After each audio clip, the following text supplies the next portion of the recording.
All right. Wow. We are live. Actually, we're waiting to go live. Let's see here.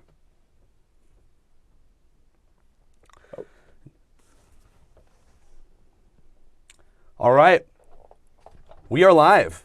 Matthew Collar, Phil Mackey here hanging out in the 1500 ESPN studio. What an ending. A debacle on Thanksgiving. And Derek Wetmore, programming note, if you could send out the tweet for our Twitter followers here. No phone line edition of Vikings Vent Line, no radio edition because of a programming conflict. But we are here taking your comments, taking your questions, your observations. I'm going to start with this one. Playoff hopes dashed. Yeah.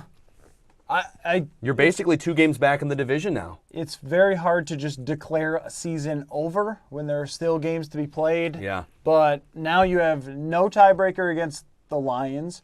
You have 3 teams in the NFC East that are all in the running for the wild card, and you've lost to 2 of them. So you have no tiebreakers there. And you have the Dallas Cowboys coming up, the best team in the NFC. It's now a really tough road to hoe for the Vikings. They would have to win almost every game. Consider this, Jeremiah Searles went down. It didn't look very good. They're playing Willie Beavers, who was cut in the preseason. Yeah. And he was playing a tackle today. They have so many injuries, and missing Stephon Diggs to me was very huge today. So many injuries. I just see no chance that they're able to come back. I mean, they have to beat Dallas, essentially, because the Yes. problem now is Detroit does have to play Dallas. They have to play at New Orleans. They have to play at the Giants. So Detroit's schedule gets tough.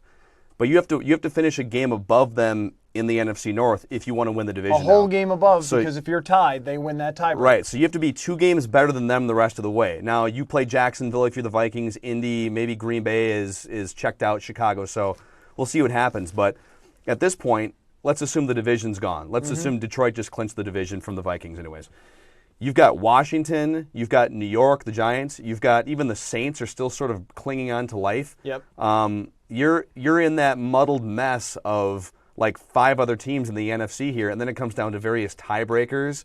So that, and there's a million plays we could talk about, but Matthew, Sam Bradford, the interception at the end there, he's only thrown now 3 all season, but that was And a 2 of them blow. are on potential game-winning drives. One against Washington and one here. When they look back at this season, they will look back at the 2 games against Detroit and say, how did that happen? Yeah. How did it happen that you allowed 2 game-winning drives to the Detroit Lions?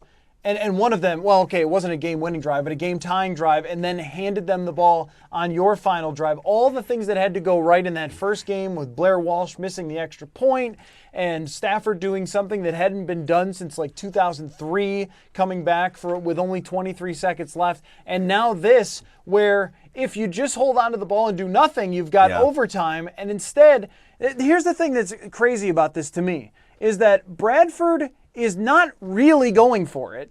They're so far back, they're at like the 30-yard line. They're not going for it, throwing down the field, but they're also not just running the clock out like John Madden wanted Tom Brady to do against the Rams. Yeah. Right? Was it the Rams? Yeah, talking about the Super Bowl, right? Yeah, it was the Rams, 2001, right? yeah. Where John Madden was saying, maybe they should just kneel it out and go to overtime, and then he leads the game-winning drive. But So you're just sort of in between with a bunch of short passes. There's only 38 seconds left at that point. What are you doing? Make a decision to either go for it or not go for it. And I would have been totally fine if they kneeled it down and went to overtime the way that the offense was playing. But here's another one, and let's dive into some of these comments here. We do see your comments. We are on Facebook Live. Matthew Collar and Phil Mackey. Happy Thanksgiving, by the way.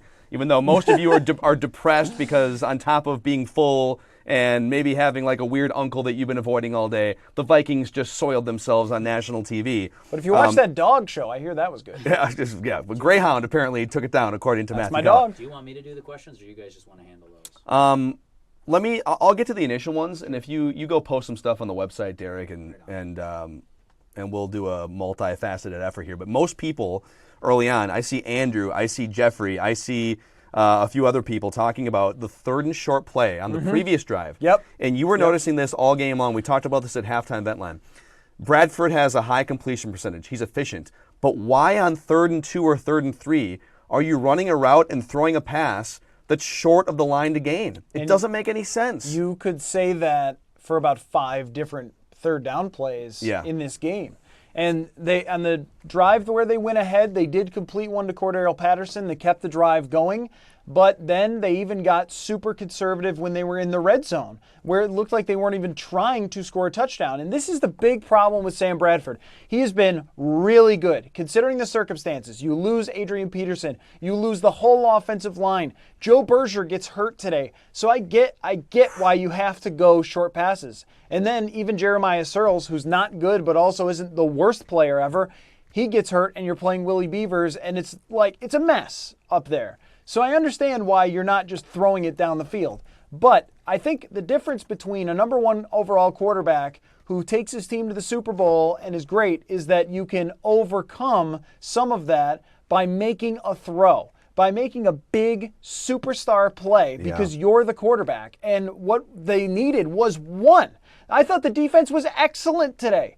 13 points they give up, 16 in the end because of that field goal, but 13 points. They give up a touchdown on the first drive and then big stop after big stop, holding them to field goals. So you've got your defense doing everything they possibly could. You need 1 touchdown. You need 1 big play from your quarterback. This is Sam Bradford's career in a nutshell. Good statistics for the most part outside of that interception, great completion percentage, but the reason what we talked about at halftime that he has a great quarterback rating and not so great QBR is QBR takes into account when you did it. If you threw that pick in the first quarter, maybe it's no big deal, but you throw it there and now it's over. And he could not make a big play when they needed I think in a lot of ways, I mean, you mentioned Joe Berger out with the concussion, and so you're down to backups for backups at most offensive line positions right now.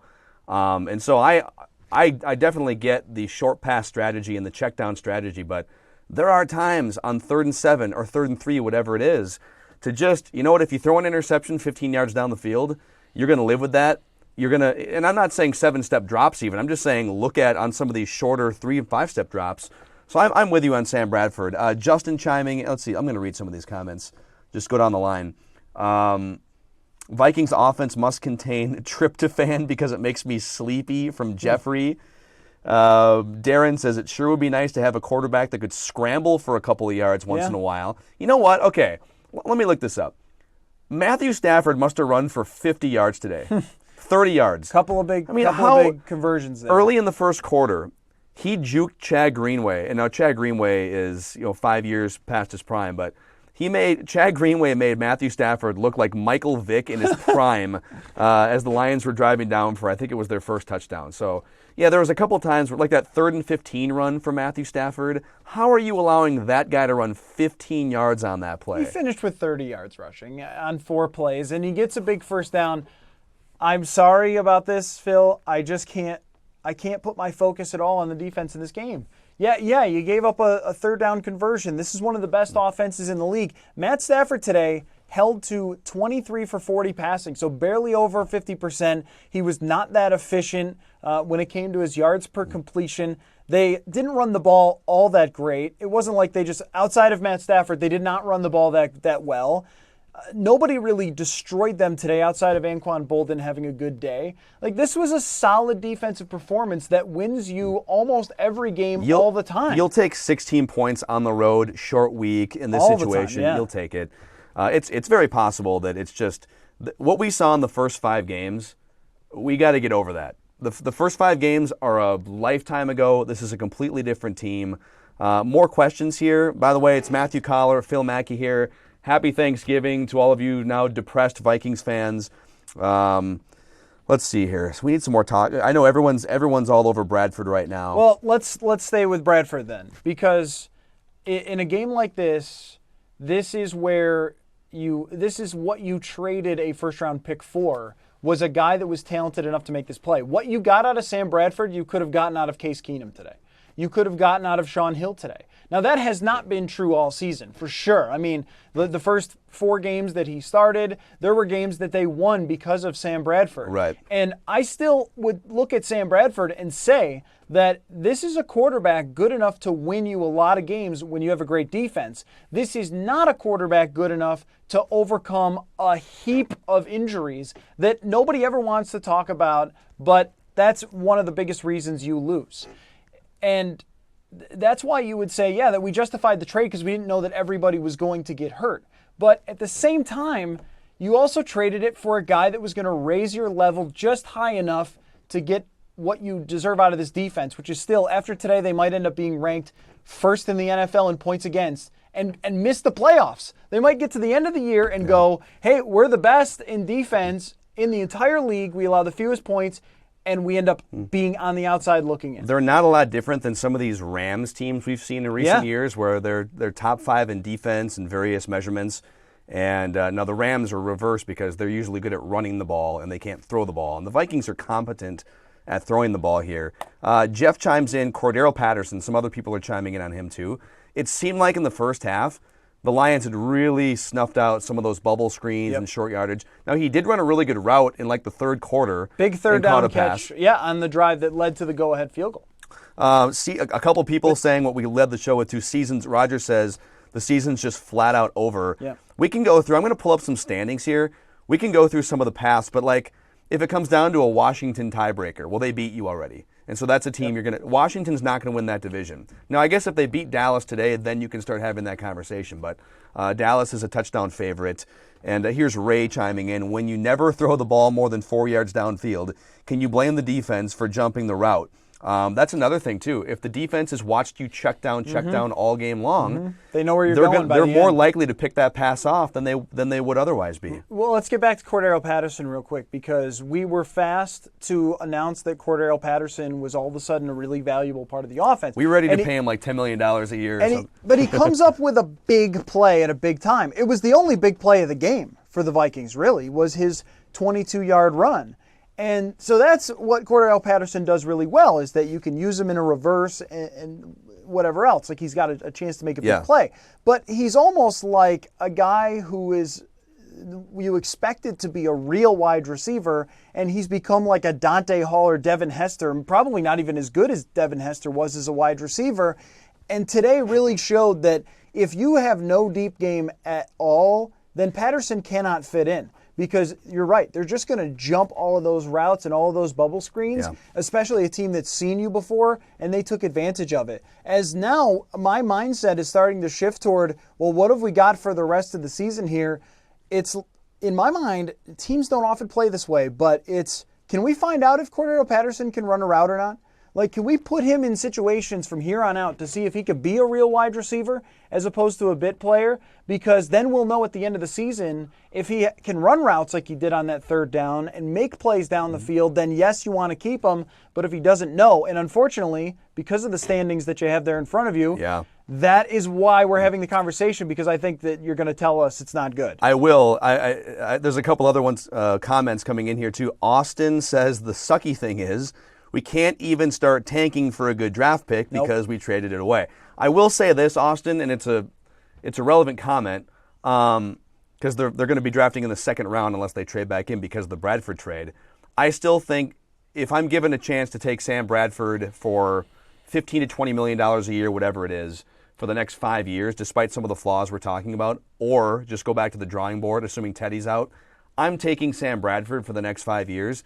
And so if that means giving up a first-round pick for a quarterback I get for the next 5 years, I'm okay with that.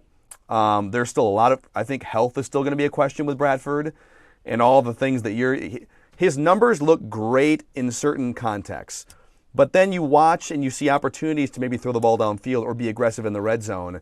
And whether it's play calling or him just not going to some of those reads, it is kind of annoying. Well, there's always been a thing with Bradford, and maybe I can click it up here myself, to look at his career yards per attempt, that this has been a criticism for a long time of him, is that he has kind of been a captain checkdown. Yeah. I mean, if you look at even going back to his days with the Rams, his career mark for yards per attempt looks a lot like someone like Case Keenum. I mean, it looks like a bad quarterback. It's like in the sixes, right? It's like 6.5 or something. He is nowhere close to the top quarterbacks when it comes to yards per attempt. At the same time, that had turned around over the last 2 years to be over 7. And here's the thing that I'm ended up fighting with. Because what Bradford did at the end of that game is exactly why he is not an elite quarterback. But he's playing with such a short deck that he is not the type of quarterback who can just overcome everything. And I think the guy on the other side of the field Matt Stafford, he's the same way. And now he's got like all these weapons and a good offensive coordinator and a better offensive line. Mike Zimmer said he thinks the offensive line is the best he's seen it in years for Matt Stafford. Well, now we have this average quarterback who is playing like a star over the last X number of games, 15, 20 games, because they fixed some of their major problems. And we've got on the other side a guy who's really talented, who has Willie Beavers playing, who was cut in the preseason, and TJ Clemmings on the other side, who PFF says is the worst guy in the last decade. I'm glad you brought up the name Willie Beavers, because it triggers my biggest pet peeve with this team. And this is on Rick Spielman. This is on Rick Spielman for the better part of a decade. I know he hasn't had full say over the front office and the drafting process for those 10 years. He's had full say for about 4 or 5 years. But he's been the main organizer of Vikings drafts going back almost a full decade. And he went into this season having not drafted, let me take that back. He went into the season, go back the last 10 years, 3 offensive linemen selected in the top 3 rounds of the draft. 2 of those guys, Matt Khalil, I would deem a failure, and Ryan Cook was a second-round pick, a center out of like New Mexico, a failure. So 2 of those guys were failures.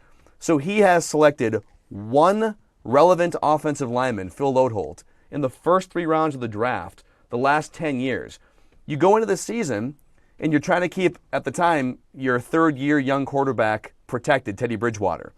And you go to the drawing board with Matt Khalil, who you've already basically decided that he's not going to be it's going to take a lot for him to be your left tackle of the future. With Phil Lodeholt coming off Achilles surgery, with journeyman / washed up / bust Andre Smith, and with Jake Long off of his couch midseason. That's what you went with at left and right tackle. They haven't taken the cultivation of blue chip talented offensive linemen at all seriously in the last 10 years. And this is what happens. You want to know why you have a check down Charlie at quarterback here? Now, maybe he would be checking down behind the Dallas Cowboys offensive line, but I highly doubt he would be doing it as often. It all starts with the Vikings neglecting to draft and put resources into good blue chip caliber offensive linemen for 10 years. I will say I've got yes and no to that. Yes, it's clear now that they needed to improve the offensive line more than they did. And not drafting anybody who would be a star, like foothold guy, a Joe Thomas, where you know at least one of your positions is great and you could build around that. Sure, yeah, that's all true. But at the same time, the offensive line was supposed to be, let me see if I can get this right, Matt Khalil, Brandon Fusco, Joe Berger, Mike Harris, and Andre Smith. And today, none of those players were playing. But even if it was those guys healthy, that's maybe a league average offensive line if those guys are all clicking. And here, maybe. But here's the thing. With a league average offensive line, can you get 3 more points today? Can you get a big run or 2? Can you drop back 7 steps and make a throw? I mean, it's a little bit big picture versus today. Today, Sam Bradford is dealing with about the lightest deck of offensive line that you could possibly have. Sure. And last year, Tom Brady overcomes that and puts his team, he had the same thing last year, Tom Brady, and he puts his team in the AFC Championship with a chance to win it if his kicker makes an extra point. That's Tom Brady, and that's what you don't have here in Sam Bradford. But a league average offensive line would be like the difference between a player who hits 150 and a guy who hits 250 in baseball. Sure, that 250 guy's not that good, but the gap between him and the 150 guy is massive. And that's the way I look at this offensive line. Yeah, Andre Smith wasn't that good. He could play in the league. Willie Beavers can't play in the league, and neither can TJ Clemmings. And those are the guys who you're relying on. And then Nick Easton, who hasn't really played at all outside of being a 4th tight end, he's got to come in at center, and I thought he did okay. But, I mean, this is what you're working with. So if you're Sam Bradford, and it's a perfect storm for things to go wrong, he can't move. If it's Teddy Bridgewater, he's good at avoiding the rush and making a play. He did it many times last year where 7-step drops and there's somebody in his face and he takes a few steps and gets the ball down the field. Yeah. Well, Sam can't do that. He's trying to survive back there, and that's why they're throwing so many short passes. But that's one side of my brain. And the other side of my brain goes, make one play. Make one play. You've got the arm. You can make throws. Two people are chiming in here back to back. Mike Morris, you can still throw the pads on, right? Pad up, Superstar. No, that's Matthew Collar, actually. Yeah, Superstar. Wow, Superstar didn't lose a lot of weight. I was going to say, what a compliment to my physique. It's possible some people are getting into the hot toddies a little early here, some of the spiked eggnog, or maybe it's just our non-HD grainy video here on Facebook Live edition of Vikings Vent Line. I've been jogging. So Yogging is what you've been doing, yes. When in Rome, they call it. Austin says, do you think Mitch Leidner would do better as the quarterback of the future for the Vikings? I'm assuming that's sarcastic. I'm going to go. I'm going to guess that Todd McShay has taken Mitch Leidner out of the first-round projections. Can we confirm that yet? The bottom of the first round, I think. Okay. He's really slid in the last 10 weeks. But here's your question though, and this goes back to the end of the game. Here's my question that I think is tough to answer because you're judging it on what ended up being the result. But you've got 38 seconds left, and you're where? Was it the 30-yard line? About the 30-yard line? The minus 30, yeah. Right. If you are Mike Zimmer in that case, should you have just said, forget it, kneel down, let's kill the clock, let's go to OT, because we don't have a chance at moving the ball that far down the field? I think there's a case to be made that honestly, they should have. Honestly, in that moment, yeah, Judd, you can come on in. Come on in, Judd. Boys. Judd, we're live on Facebook. Say hi to the people on Facebook Live here, a little vent line. We should mic up Judd. Judd, get a chair and sit between us. Seriously, we'll get you a lapel microphone here. Yeah. Do we have another one? So here's the thing. I understand what you're saying, because why would you trust in that sort of hurry up? They know you're going to throw, and so there's not even the benefit of, well, maybe they're going to, like some of the rushing yards they did gain were on fake the handoff to someone going around. So they are the crafty knuckleball or Jamie Moyer type spitball pitcher that's just trying to trick the defense into 5-yard increments the entire game. And what always happens with that guy? If you're Jamie Moyer, and this is what happened with 30 seconds to go, if you're Jamie Moyer and the hitter no longer has to decide between 3 pitches, he knows you're going to throw an 81-mile-an-hour fastball on 3-0. Should you just intentionally walk that guy and move on to overtime? Aaron Boone knows Honestly, what's coming. I still throw the fastball because you only have to get like 35 yards to have a chance to win the game. And so I could go either way on that, but in that moment, I'm choosing to try and gain 35 yards to win the game. When it gets down, okay, Derek, so when can you grab that lapel for Judd that's over on the bag over there? When it's at 1 minute and 45 seconds, okay, great. Like, you've got plenty of time to dink and dunk your way down the field and hope that Kai Forbath can hit a 50-yard field goal. That's another question. He's only hit 4 of those in his entire career, by the way. But you'd have a shot. It'd be nice to have a long though. kicker like Blair Walsh on the roster. It would have been great today. Or Matt Maybe Prater, he's who can available. hit it from pretty much the whole field. When Matt Prater lines up at the end of the game, like, well, that's over. Yeah. Because he makes 53 like it's a chip shot, so I think he's going to make this one. When there's 1 minute and 45 seconds left, yeah, you could dink and dunk your way down the field there, get out of bounds a couple of times. Maybe you even run a delay handoff or out of the Wildcat and really throw them off. Yeah. Once you get to 40 seconds left and you're still in the position you're in, there was really almost no shot unless you were going to complete a big play down the field. And even the ball that gets picked, it's not on a big play. So it may have been a better decision. Now, I know that it sounds like complete hindsight. And hindsight is the worst, right? Oh, yeah, I would have run that play. But I think there's a really good case to be made that they should have just kneeled that down and put the game to overtime and taken their chances. I wonder if what happened last time may have influenced them in a way with them coming back. I mean, they probably couldn't have gotten the clock all the way down. That's another part of it still. Tom says, Phil, that wasn't a fastball. It was a meatball curve hanging over the plate. I mean, that was, the Lions knew. Are you good there with the, let's see. So. All right. But especially also. Judd, give us can the audience hear Judd? Hello, everybody. Hi. Can you hear me? Does that work? Do you agree? It works. Do you agree with what I'm saying that there's a case to be made for on 3rd and 8, run a delay handoff, then punt the ball back to Detroit and just hope you go to overtime? Yeah, there is. But I mean, I think the big picture thing is watching this offense without Diggs and where they're currently at. It's like watching a team operate in quicksand. I mean, everything you watch, you're thinking to yourself, every yard this team gets now is pulling teeth. The CBS storyline, I love Boomer, okay? Esiason's good, but at halftime, Bradford has to start throwing deep. They've got to go deep. Does he understand? Like, there's no going deep here. There's no time to go deep. And I tweeted that out, and I immediately got the pushback of, well, there was time on that last play. This reminds me, Phil, of the Childress years, only without Peterson. Well, they should have done this and done that. Well, yeah. I mean, do you really think Sam Bradford's thinking to himself, you know what I'm not going to do today? I'm not going deep. I am still. We talked about some of this earlier on. I agree that you're just not. There's only so much you can do with this. I mean, you got a bottle of toothpaste and you're just like trying to squeeze the last little bit of gel out of it. That's what the Vikings offense is right now. But how many times today, especially on that 3rd and 3, second to last possession, where you get a 1-yard route to Jerick McKinnon on the outside. Like, you can't run a 5-yard route. You can't find a tight end 5 yards down the field. It's I think it's a combination of your inability to be able to do what you want to do offensively, but it's also like common sense in some of these situations. Let's go back to the first question we posed a half hour ago for Judd. Is the season over now? You're effectively 2 games behind the Lions. You have the Cowboys on the horizon. Yep. Now you're in I've got the standings up here. You've got the Giants ahead of you in the standings for the wild card at 7-3. Mm-hmm. People laugh at the Packers. Guess what? They're a game back of you in the loss column right now. Mm-hmm. So the Redskins are 6-3-1.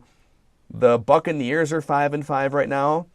So there's like 4 teams you're sort of fighting with now for that wild card spot, and the Redskins already beat you. I'd say the season is not done because once you get past the Cowboys a week from today, you do run that gauntlet of what? Jacksonville, Indianapolis, the Packers, and the Bears. So it's not done. But I guess my question would be, considering with where this offense is at right now, can they afford to continue to operate like this? Or if there's a trade-off, if there's a question of, okay, what should they be doing?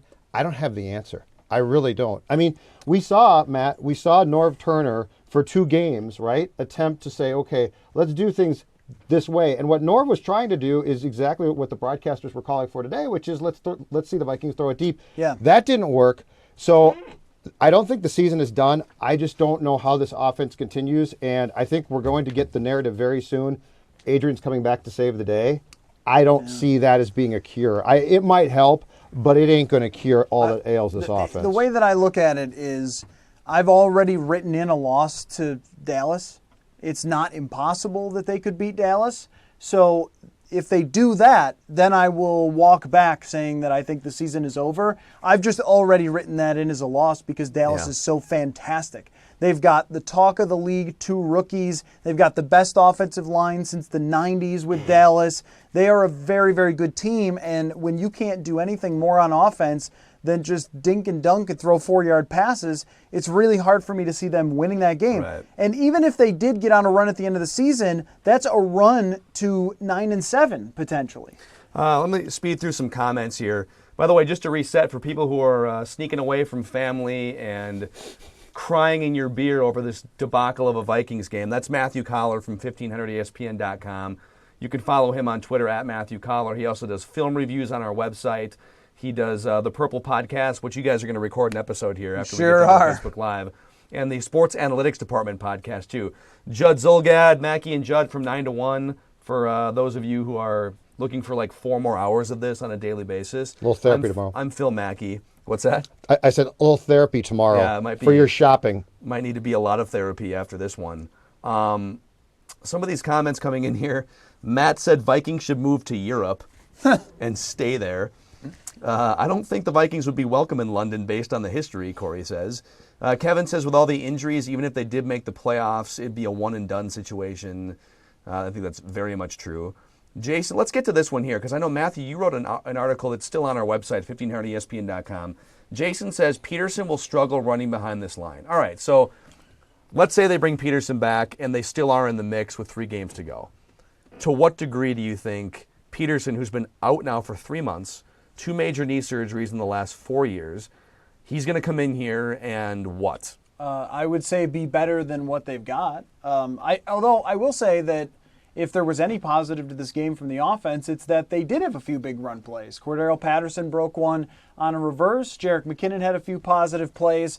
But so far, they are the worst rushing offense in terms of yards per carry since the 1953 New York Giants. So I think that almost anything would be, almost anything would be a bonus. And the thing with, 2 things with Adrian Peterson. One, he is coming off an injury, but that also means that he hasn't been hit at all in weeks and weeks and weeks. He'll be the healthiest player on the field when he goes out there. So I would expect that he's got even a little more burst than some of the other players who are out there.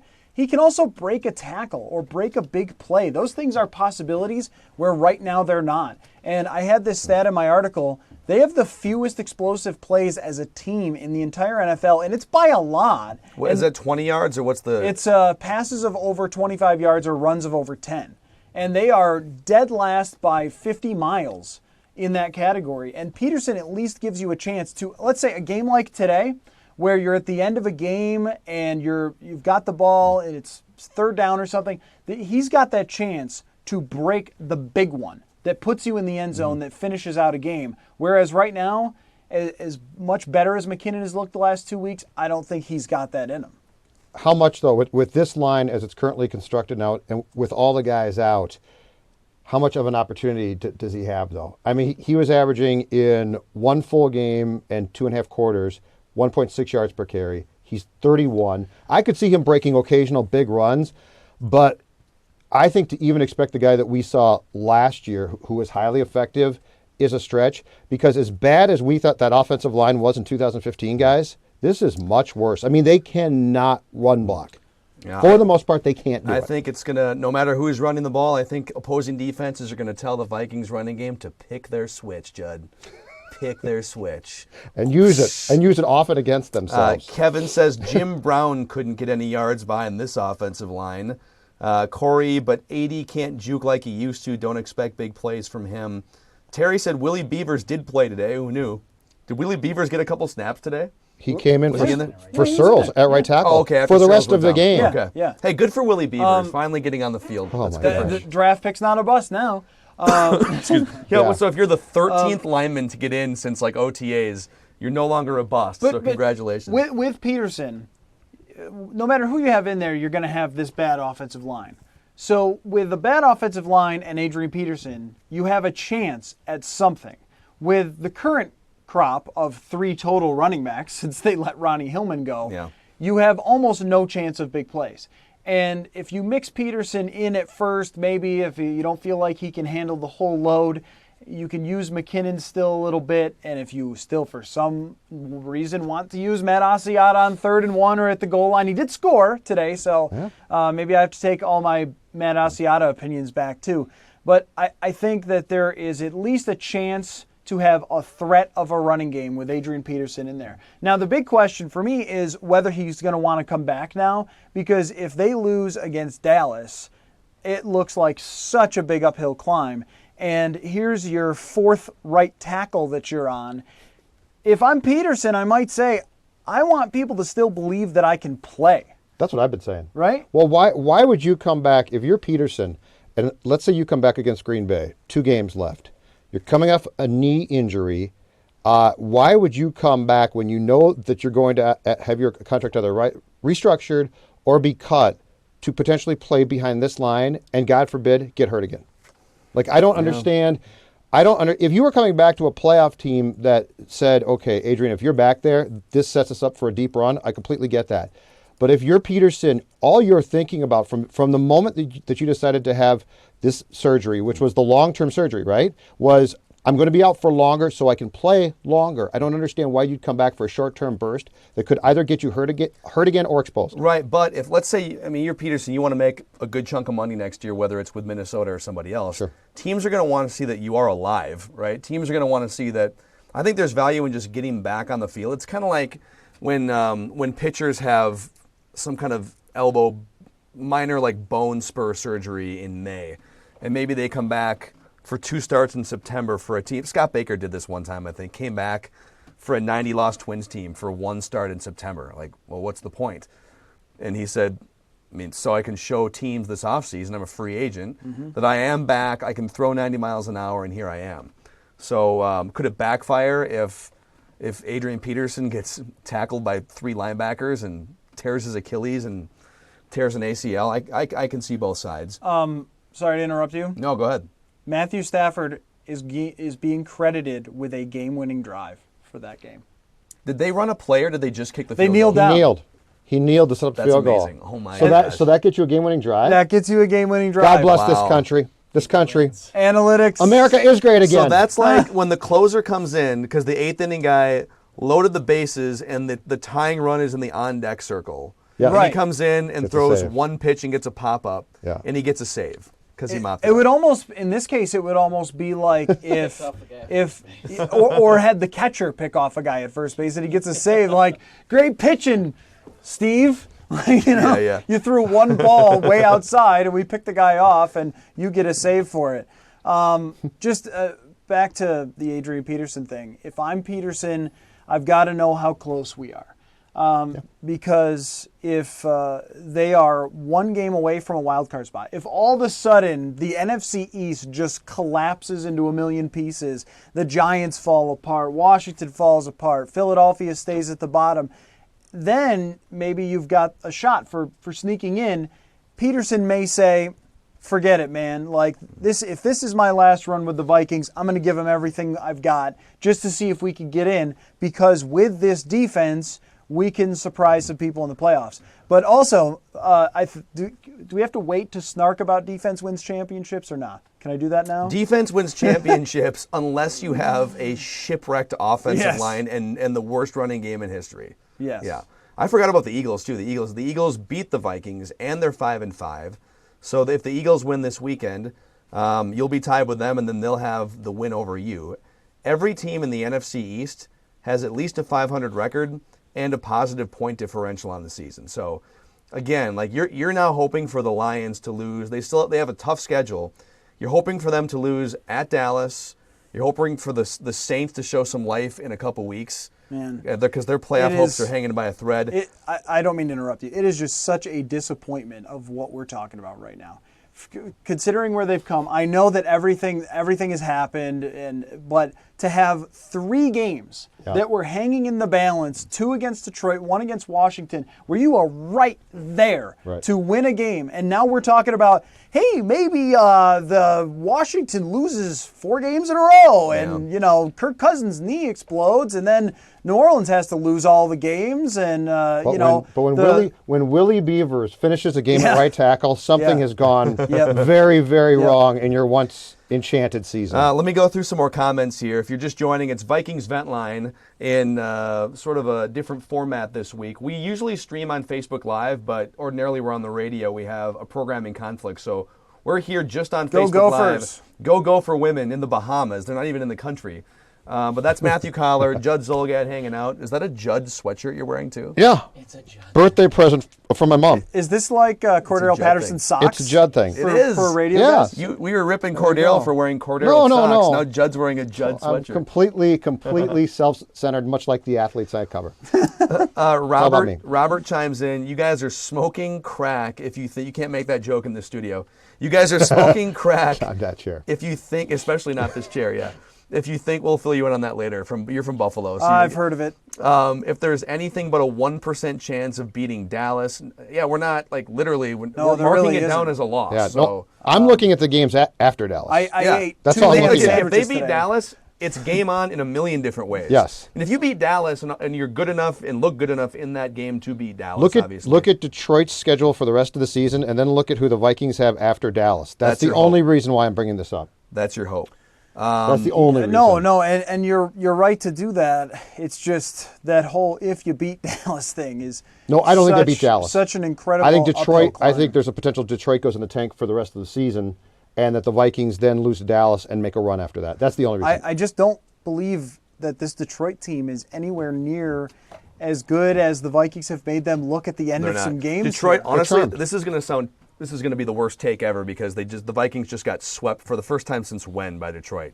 Oh my God. 2 decades? No, actually, probably did Les get swept by them in the 3-13 season?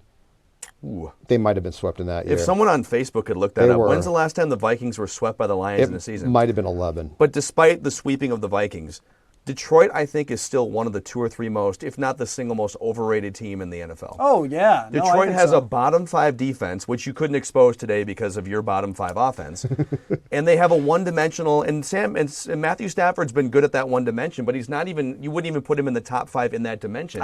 I would say that their offense is dangerous. And that's why when the Vikings have 2 games against Detroit and they play this well and allow so few points in regulation, and you come out with 2 losses, it's got to make the Vikings just rip their hair out. But Detroit, here's the thing. Like, when some people see that a team has 8 game-winning drives by their quarterback, they might say, wow, I mean, that guy's Clutchy McClutcherface.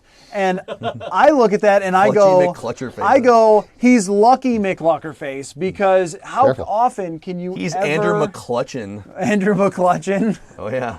2011, the Lions swept the Vikings in Less's 3 In the 3 and 13. 2011. Okay, Right, well, there it is. So, but It happened in '97 too, according to Justin. They've had to have Herman Moore. Happened Herman Moore at the before. Metrodome touchdown pass. I was at that game. Yes, that's The year where correct. Herman Moore caught like 120 Yes, passes or he something? high pointed a ball in the end zone, I believe, at the Metrodome to beat the Vikings. they've just Yeah, had to have so they're many charmed. things go right. Yeah. Detroit's charmed. Which may But teams not have years last like forever. that.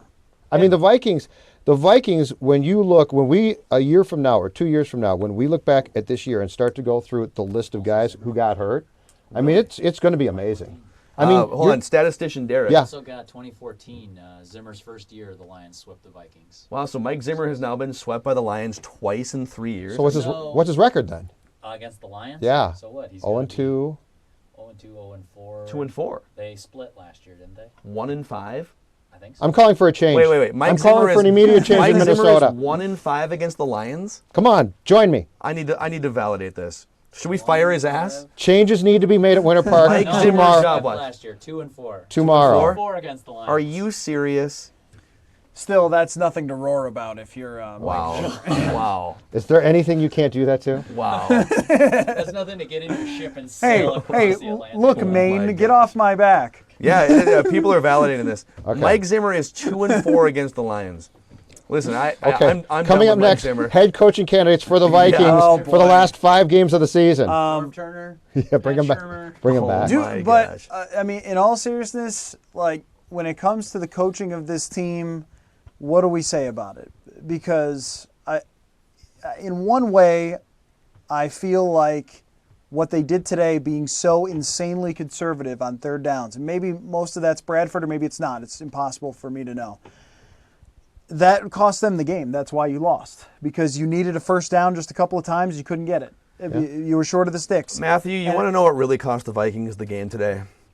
The Vikings and all of their glorious history. I thought a Detroit pun was coming. Or all Lion of pun. the glorious history of the Minnesota Can I- Vikings cost the Vikings that game Can today. I come to your side on something here though? Ordinarily, Electronic strike zone? I loved. No, that's fine. I don't care about that. That's a great idea. But ordinarily, I'm the one on our show that loves to question play calling and dissect it. And your point is that's hard to do because you don't know what they're trying to do. And a lot of times, I think that you're wrong and you think I'm wrong. But in this That's situation, a theme on every topic. in this situation, aren't we looking today? I mean, we went through 5-0, come back from the bye. Norv Turner sort of says, hey, I want to get back involved here, right? I want to do this and that. And for 2 games, we said, what are you doing? And then they go to Pat Shurmur, who I contend they basically ran a lot of his offense for 5 games. But then for the 2 games out of the bye, doing more Norv stuff. I understand that today's play calling seems suspect and weird and conservative. But I'm not sure I buy into the fact that these guys aren't saying what we're saying, which is, okay, if you want to get more aggressive, here's what's going to happen. And we saw it in Philadelphia and Chicago. So I don't think that there's a good answer here. Well, I can I don't have think it both there's ways? a game plan that really works here because So you're saying that there was no sharp left turner in the middle of the season?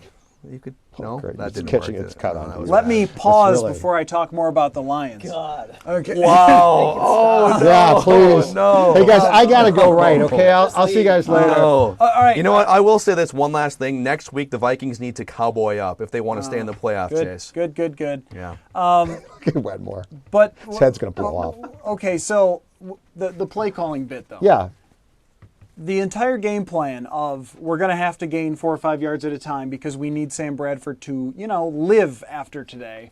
He gets sacked 0 times, which is good and bad, right? It also says that you weren't really being all that aggressive. The game plan is fine, but there are a few plays during this game where something else needed to happen to get that first down. And when you get caught for 3rd and 1, 3rd and 1, 3rd and 1, or 4th and 1, 4th and 1, 4th and 1 because you're just short of the sticks, because you're flipping it to Matt Asiata, or you're flipping it to Jerick McKinnon, or you're throwing short to Johnson. Yeah.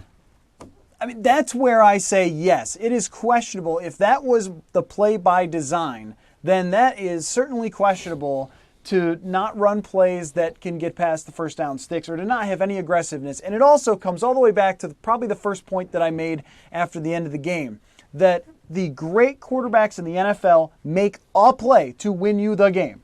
Like a play, a throw. And maybe it's the wrong read. I mean, I was, just for my Adrian Peterson piece that I wrote, I went back and watched some Brad Childress and how they used to run Peterson and how it might be a little different. You know what I saw a lot of in watching an old Vikings game? Brett Favre making a play where I was like, why did he throw that ball? Who knows? But he got it in there. And this guy is a first overall draft pick with a rocket arm, incredible accuracy. Throw a ball into double coverage because you know you can get it there one time to make a play. That's what I needed from Sam Bradford today. So I think Shermer's got the right game plan there, and a lot of the decisions by Bradford were fine. But that's the difference between good and great. Tom Brady makes a play. Sam Bradford doesn't make a play. I've got a guy on Twitter who says I'm an idiot now for saying that Bradford is the franchise quarterback. I still think Bradford's a really, really good quarterback. Good luck finding another one. He's a top half of the league quarterback. Yes, with he is. good infrastructure. But and you would take that for the next 5 years. But I think this is my problem with him. He can be that guy. He has the talent to be that guy, but he's just too timid to be that guy. Here's a question. Do you think he's just automatically programmed, not only from years of being with bad infrastructure, but also from being behind this offensive line? Is he automatically programmed just lean toward checkdowns and short passes? Would he be more aggressive if he played behind Oakland's offensive line? Yes. Or Dallas's offensive line? Yes. I think the answer is yes, too. How would you feel if every time you drop back to pass, what went through your mind was what TJ Clemmings did to you last week and what he did to you early in this game?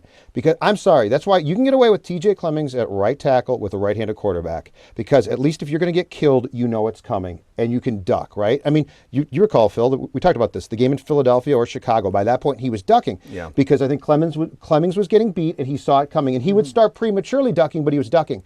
I think what's going through his mind is, I almost got my ass handed to me twice in the past 2 games. And God forbid, if that happens again, I'm 29, I can't move, and eventually I'm not getting up. Well, and that's, I don't mean to make excuses, but that's got to be in your It's not an head. excuse, it would be a reason. That's got to be in your head. No, but we talk about this with wide receivers and running backs all the time, that business decisions get made, and I think there have been a few business decisions from Sam Bradford. And I think there were today, just like, no way I'm taking a hit after this throw. He has shown at times some serious toughness throughout this season. I'm not saying that he's afraid of that, but I thought a few times it was like, rush is coming, I'm just going to make sure that I don't throw an interception. I think that's what I look at more than being afraid of being hit exactly, is probably like, I can't screw up. And this is Bradford's whole career in a nutshell today, though. Good completion percentage, probably ends up with a halfway decent quarterback rating because of it. Poor yards per attempt, lose the game with just one mistake. If he makes 1 or 2 big plays and then one mistake, it probably evens out, or you end up being ahead. How I would, this is where I'll come a little closer to what you've been saying here, Matthew. He has top 10 tools and top 10 arm, and he's got all these physical abilities. That's why he was the number 1 overall pick. Right. He was at one point the top quarterback and top football prospect in the world. But his performance and the yards per attempt and the checkdowns are more like an Alex Smith, who also, I guess, coincidentally was a number 1 overall pick, but doesn't quite have the same skill set. You see how talented he is and how he can throw the ball into certain tight spaces, and you do think that there's more in the tank. I just don't think that this is the current situation doesn't give him any shot to be among the top 7 or 8 quarterbacks in the league. Again, I keep referencing Dallas's offensive line. If you put Sam Bradford behind Dallas's offensive line, he would be in the MVP conversation. Certainly would. And for everybody raving about Dak Prescott, I'm sure Dak Prescott is going to wind up being a 10-year franchise quarterback in this league. It's a hell of a lot easier. Ask David Carr from 12 years ago to come in the league and stand behind a brick wall for 5 seconds whenever you drop back to pass than when Sam Bradford drops back right now, or when Right. David Carr dropped back, or you could probably name 5 or 10 other quarterbacks whose careers never got off the ground. And that's exactly why I still say that Sam Bradford is the future quarterback here and is a good choice to be your quarterback. I think he's very talented. I think he can move the ball. I think he can make elite level throws. He doesn't make a lot of mistakes, which normally is a good thing. But all these other teams, well, and here's another thing to bring up too. No Stephon Diggs today was huge. That's your third down go-to guy. Yep. That's your guy you're literally throwing to 13 or 14 times a game, Yes. who is taken off the field. And now the only guys you have who could get open are Kyle Rudolph and Adam Thielen. That's another big part of it. With a great offensive line, with a great running game, all those things, I fully believe that Sam Bradford is a good enough level quarterback to win with, to win the whole thing with if you had this defense. But when you take any pieces away from him, he is not Ben Roethlisberger. He's not Cam Newton. No. He's not Tom Brady. He's not Peyton Manning in his prime. I mean, there were teams that Peyton Manning had that were just an abomination. I mean, their offensive line was a joke. Their defense Charlie was a joke. Johnson started at left tackle. Yeah. And Peyton didn't get killed because his delivery time Tom was so Brady's quick. definitely had some. But don't forget, guys, that was too, last year for Brady. Yeah. Don't forget, guys, right now the Vikings are running a pretty pure version of the West Coast offense. And that offense in itself, with a good offensive line and run game, is based on what? Based on short passes. It's based on picking up chunks of yards at a time, and then occasionally exploiting the fact that teams come up to try and stop that, and that you take the top off them, right, by going deep. And Brett Favre, who was fantastic in this offense, also don't forget, he had ordinarily, whether Green Bay or here, every year a wide receiver who was his guy. And in this case for Bradford, that's Diggs. And when you take Diggs out, Cordero Patterson can do a lot of really neat athletic things well. But if you tell Cordero, we need you to run this go route and do it precisely like this, that's not his forte. So there's a lot of things that were working against Bradford today. Here's something else to consider on the West Coast offense front. And they are running a pretty pure version of the West Coast for the most part. They're forced to throw short, and they're forced to really rely on yards after the catch because you can't get the 20 yards in the air. You don't have time to throw it that far. When you think of the really productive West Coast offense teams, Eagles, late 90s, early 2000s, 49ers back in the day, you think of quarterback, of course. You think of some of the great wide receivers that have been some of those systems coaches. What no one ever talks about is versatile running backs who can catch a lot of passes and gain a lot of yards after the catch.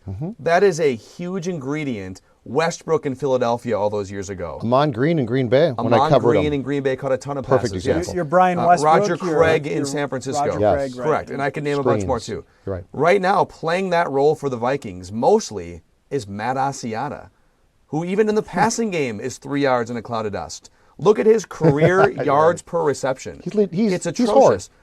He's Yes. Leroy Hort. That's who he is. So even when you want to rely on West Coast short passes, swing route out of the backfield, let's throw short of the sticks and hope that Westbrook or back in the day Roger Craig or some of these other running backs, Amon Green, can make a play. You're asking Matt Asiata to maybe catch a pass and make a play. And if I'm a quarterback and I know that we need 7 yards on this play and I see Asiata out there, he's probably not going to make the first guy miss. I'm going to go away from him and maybe throw it to somebody else. But so also, they don't have the tools, especially when Diggs is out, to run this offense. to make that screen pass an effective play, your lead block has to be thrown, right? They're not getting it.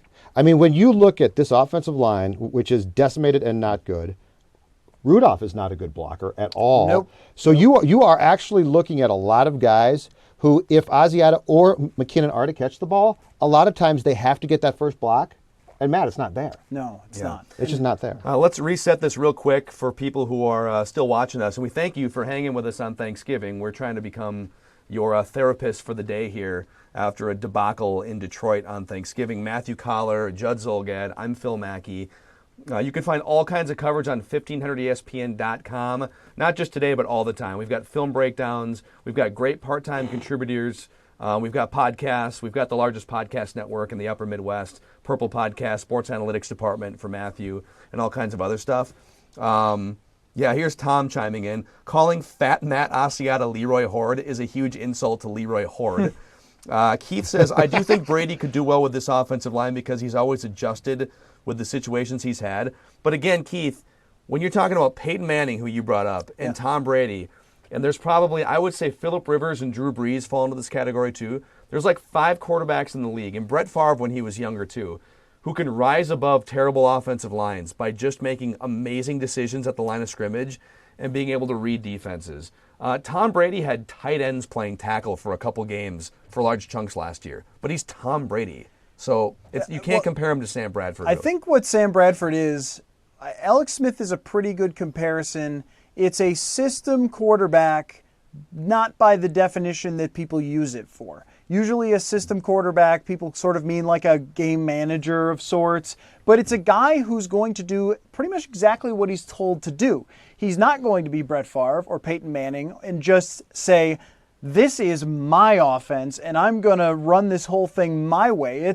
I'm going to do exactly what I'm asked to do. And we saw that when Norv Turner took back over, that the guy with the ball, Sam Bradford, had every option probably of saying, these plays they're sending in, forget this. I'm not getting killed anymore. Instead, he stayed out there and got killed. Yeah. Just over and over, just kept getting killed instead of going against what he was asked to do because he's just not that guy. And so with Bradford, what we're asking him to be here to actually win games with this team is something that only a handful of quarterbacks have ever been, or at least in this last decade, of that level.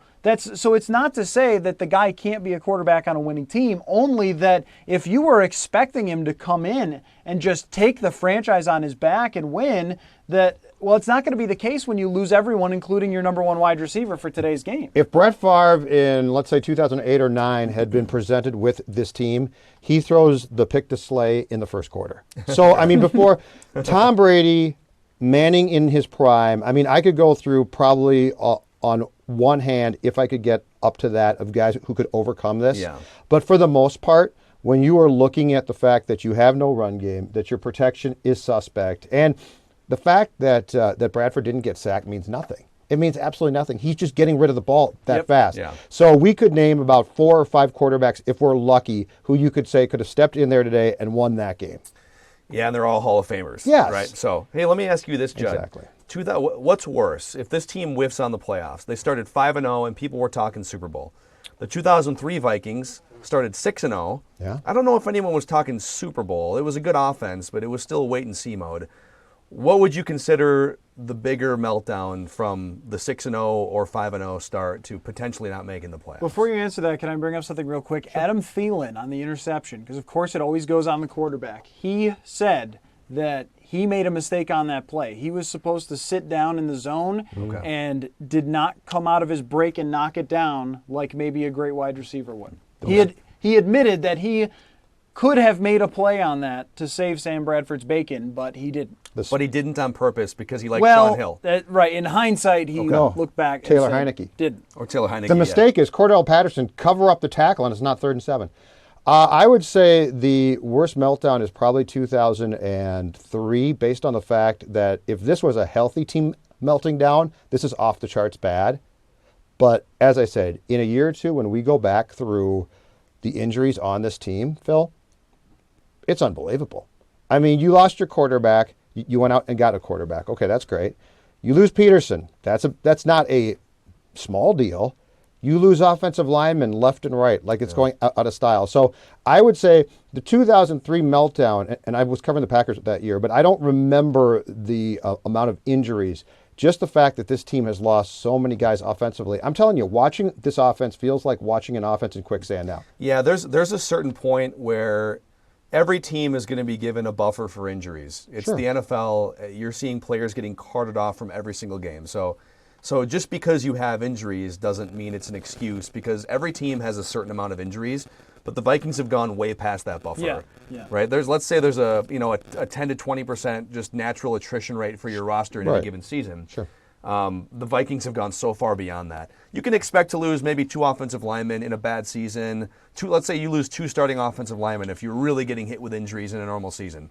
They've lost 6, and now Searles is out, and Joe Berger. So it's very possible if one of those guys is out for the year, they will have lost 7 or 8 offensive linemen for the season. Which is incredible, but they still had a chance to win these 3 games to be a great team. I mean, that is the thing that is going to stick. Which Lions loss annoys you most if you're out there? Vikings fans too. Which Lions loss if you're on Facebook Live? I think the Lions the first one, right? I think they earned the first one. I think the Lions earned the first one by coming through at the end of that game and kicking a 60-yard field goal. The Vikings sort of That one handed bugs them me. both That of these one- games. They did because of Blair No, Walsh. loss one bugs me because, in my opinion, loss one, the drive that tied that game is on Mike Zimmer. If Mike Zimmer hadn't gone to a silly prevent and rushed two, I mean, he went. If injuries cost you games, I get that, and that stinks. And if Stephon Diggs plays today, I think it might be different, okay? But in that first game, when Prater went down to kick that tying field goal, it drives me crazy that Mike Zimmer, who is at every turn likes to have his defensive principles in place, went against all of those principles to allow the Lions a huge play. That bugs me. I agree with that. At the same time, I think the Lions made the plays to earn that. And then in overtime, they won it straight out. They just beat your defense, went down the field, and won that game. Here, you gave it to them. I mean, you threw them the ball, and as much as Adam Thielen's going to try and take the heat off his quarterback's guy with the ball, he throws the interception at the end. You just handed them that win. And there were so many opportunities to win that game for the Vikings if you get one play here or there. So this is where I keep bouncing back and forth, is just the level of criticism that we're supposed to have for everybody, I think, is hard to figure out here. How much do you blame Mike Zimmer? How much do you blame Sam Bradford? How much do you blame the injuries? Because you can't just exonerate a team that was on the doorstep of winning 3 games because, well, they've had injuries, so, you know, Right, but but those it's were 3 games you should have won. And I get it, but let's go back to let's go more to a 10 or 15,000 foot view of this from an airplane. If, let's say the over-the-top attrition rate for the Vikings, let's say that's decreased. I'm making these numbers up. But let's say that's decreased their chances to win some of these games by 10 or 15%.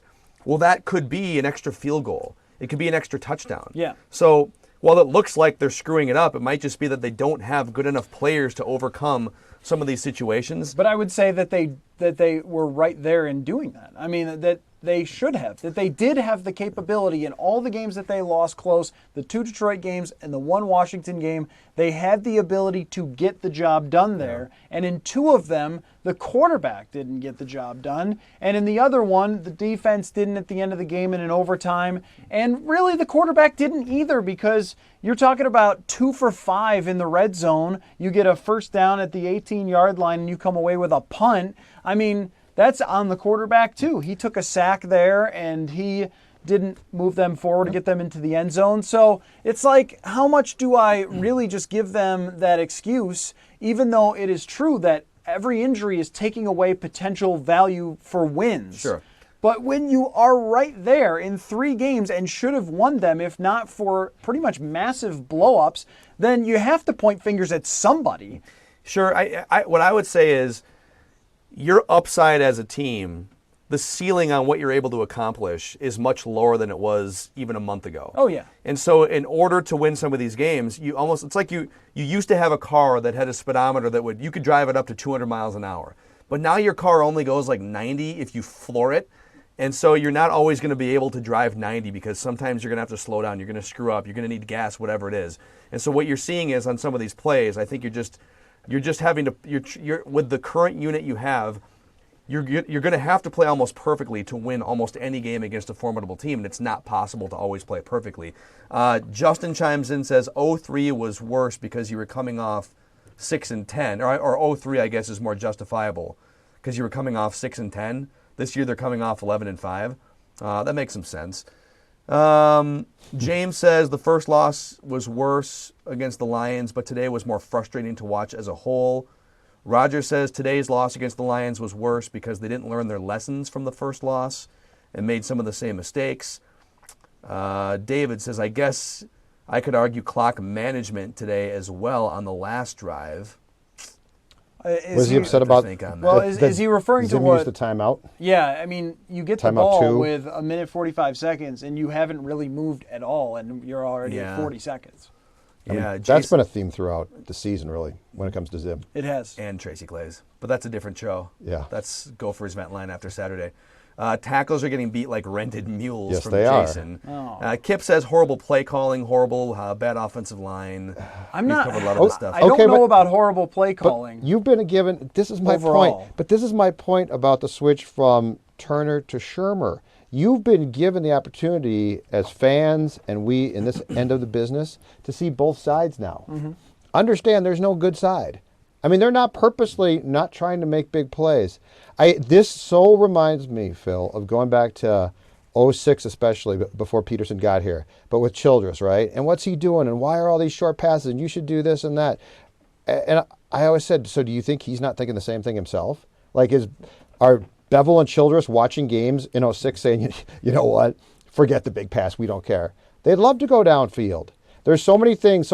But you were given the opportunity, go back, folks, and rewatch the Philadelphia and Chicago game and understand they were trying to execute on those days exactly what you wanted today. They couldn't do it. They still can't do it. It's arguably worse now. Well, I look at it as the game plans that they've put together since Shermer took over have been exactly right. For what you have, what you're able to do, and let's squeeze every little percentage out of what we have with all the injuries and Diggs being out and everything else. And I don't have much of a problem with what they did today.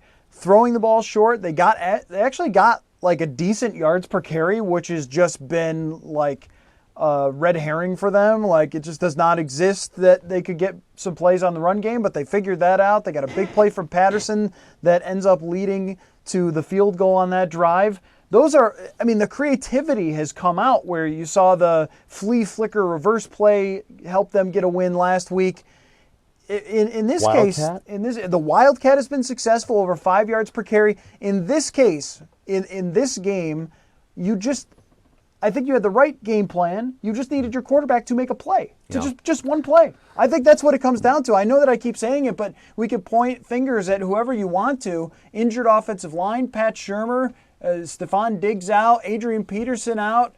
Maybe it was a little cool today in the dome. I don't know, but when it comes to like this game, you have a chance to win it. Again, another game you have a chance to win it, and your guy who's under center just can't get it done. And so if I'm assigning blame, that doesn't mean that I think that Bradford can't be the team's quarterback long term and can't win with much better things around him. But as we're analyzing just this game in a bubble, that's why you lost. Yeah, just to be clear, I agree with.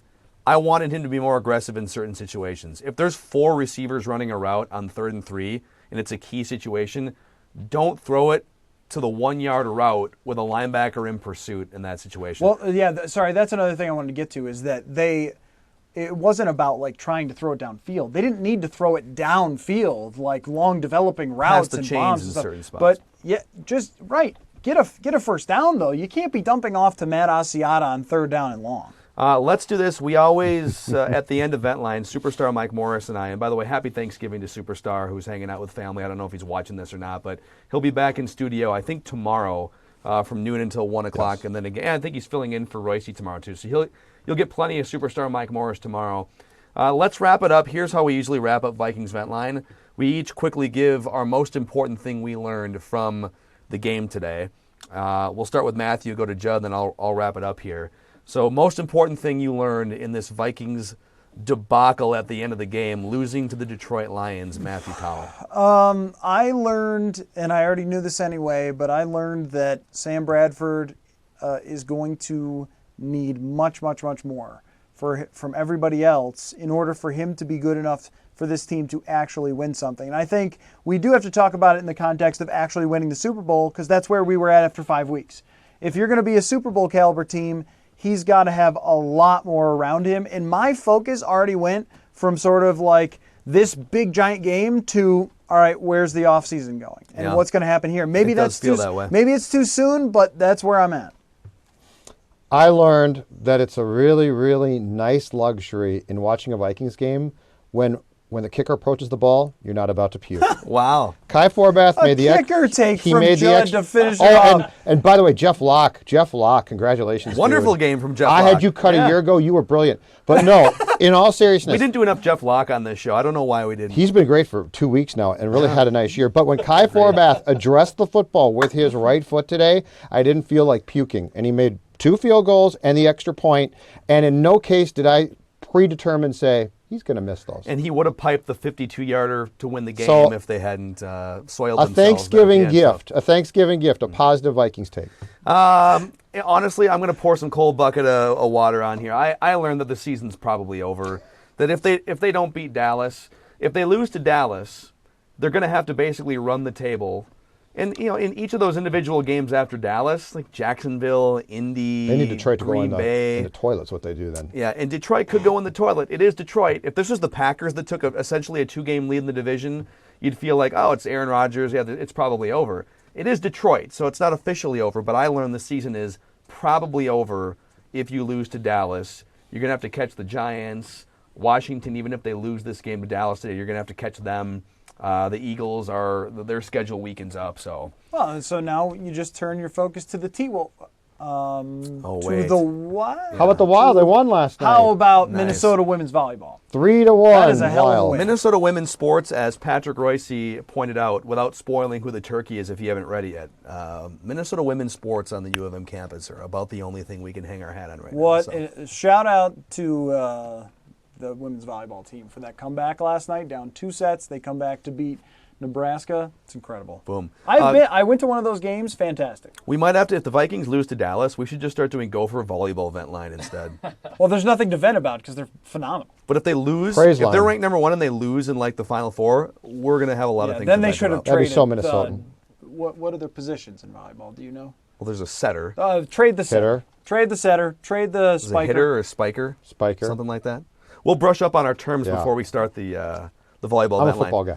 That's Matthew Collar. That's Judd Zolgad. Happy Thanksgiving. I'm Phil Mackey, and over here our statistician Derek Wetmore, who's off camera. Spotter. Find us and all of our coverage on 1500ESPN.com and 9 o'clock to 1 o'clock, the Mackey and Judd extravaganza. Happy Thanksgiving, everybody. Bye, everybody.